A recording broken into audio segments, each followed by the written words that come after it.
Hey guys, how y'all doing today? This is Harold of King Kong Nation Trucking, and I want to bring something to your attention. I've looked at a few videos in the past to get me started, to help get me started with my hotshot business, and I want to point out one, very important point, and that is, I don't know if y'all seen any, but having this binder in your truck. Very important, very important. You have a business now, so you want to treat it like a business. And the reason I say that is because if you ever get pulled over, or when you get pulled over by D.O.T, you want to have this binder, everything that you need for them, in being able to give it to them in a presentable manner. Okay guys, I'm gonna show you what I have in this binder right here. So this is the binder that stays in my black truck, and I have another one for the red truck. So you need a binder for each truck, okay? So on top of this one, I just have the year model, make model this truck, and I also put the GVWR of this truck is 13,000 GVWR. So in the front, I have a few of my BOLs that I've completed. When I finish the job, I always complete it over here. Every month I put them somewhere else, but just in case I need to come back, and I have it available right there. Now, first page, I have my driver license and my TWIC card. So when you get pulled over, you could be trying to dig in your wallet for your driving license. You have everything right here. Your driving license there, front and back. You got your TWIC card right there. Second is your insurance. That's the biggest thing. They want to see if you got insurance. Your insurance policy is up. The truck that you're driving, the trailer that you have, everything is on this right here that they can look at and verify. Look at the VIN numbers, make sure it's 100%. Right here, I have my registration to the truck, my inspection, D.O.T inspection. Make sure you have a D.O.T inspection, not a regular inspection. A D.O.T inspection is totally different from your regular inspection. And when you get your registration, make sure you get a copy of that D.O.T inspection set and give it to them when you get your truck registered. All right, next page. My trailer registration, my trailer D.O.T inspection. Make sure you have a copy of each one of those in this binder. They just look at it, make sure you got it. Okay, my next deal is my cert, my authority certification. Most of them not really going to ask you for that. This is really when you setting your with your deal up, when you call a broker and they need your personal information, so you have your stuff to send to them to set your packet up with them to get the load. Quite sure you know exactly what I'm talking about.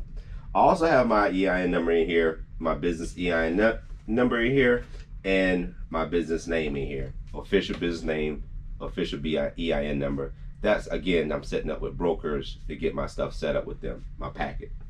And this is my official D.O.T number and MC number letter. Over here, one thing additional, being in a wheelchair, I need a waiver.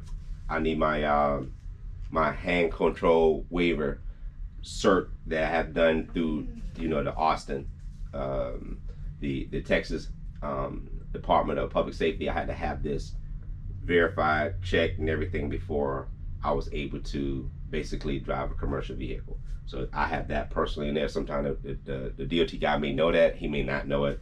I know it. I have it right here. If you need it, it's right there. Medical card, you want to have your medical card. CDL, non-CDL, go ahead and do your medical card so you'll be out of the way. Now that drug and alcohol test, that's whether it be CDL or non-CDL. Non-CDL, they don't hold it to us, but I advise you to go ahead and get it.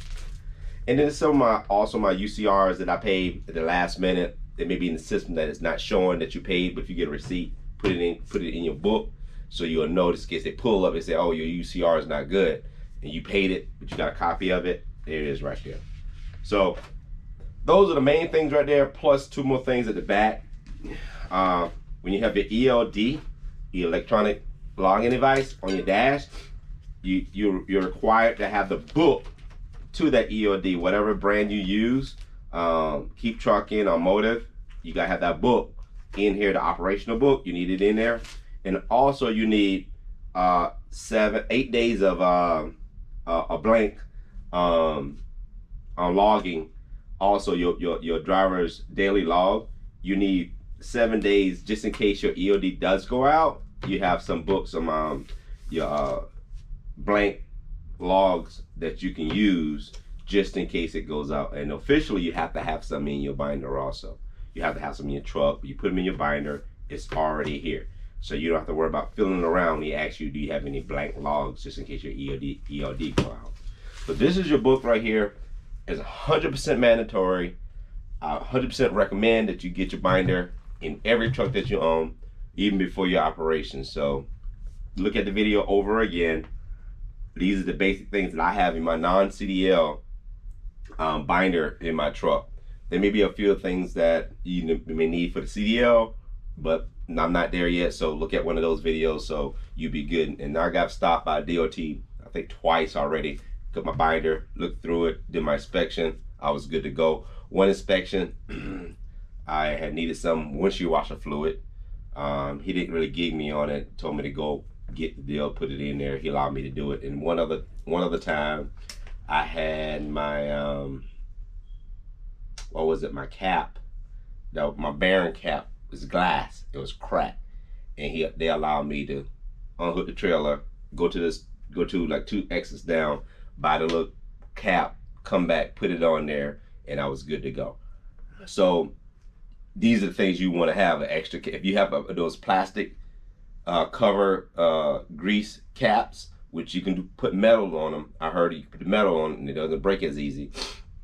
But the plastic ones are really for the bath, the oil bath ones. And I switched from oil bath to grease, which a lot of those caps do crack. So oil bath, that's one thing I didn't like. But the oil bath, which I was told, if the oil bath, the one's cracked, the oil comes out. You don't know. You driving, everything's good, but no bearings getting grease on it. So that's why I switched it automatically when I bought my trailer brand new. I switched it from oil bath to grease bearings. But because those glass covers do crack. And I also have 2 or 3 extra ones in my truck. There's a few other things you need in your truck also. I'm not gonna go over that right now because I'm gonna go up to the truck. I'll make another video of that one. So if you want to, subscribe to my deal at King Kong Nation Trucking, like it, hit the bell notification. Go ahead and do that for me. I appreciate it. And I'll have the other video coming out very shortly. So it's right after Christmas, right before New Year's. I'm in my shop doing a few things. I still got my truck and deal shut down right now because I just have so much work to do at my shop. And I just competed at the Olympia on the 5th time win. And I usually shut my truck and stuff down so I can get myself ready in top condition to win. So after that's over, you're gonna crank it back up at the beginning of the year. Make a few changes. Get my injectors, all my injectors done on both of my trucks before we start rolling again. One is a 05, one is 06. And I'm also changing a few, the preventative maintenance deal. We're going to go through the brakes again, make sure all the oil are changed. We're going to change the filters on one. The other one had the filters already changed. We're just going to go through the whole breakdown before we hit the road again. So you also always want to be up on your maintenance on your truck. So make sure you log it. You got a little binder or a notebook in your truck that you can make that put that information down, and you are always on top with your maintenance on your truck. And always pull your maintenance on your deal. That's what right now I'm contemplating about getting a new one, but not sure yet. But we'll talk about that later. Stay tuned. Thank you for joining in and continue to support me at my new station, and I'll be getting good information back to you in a later date, okay? Take care. Talk to you later. Have a good day. Boom.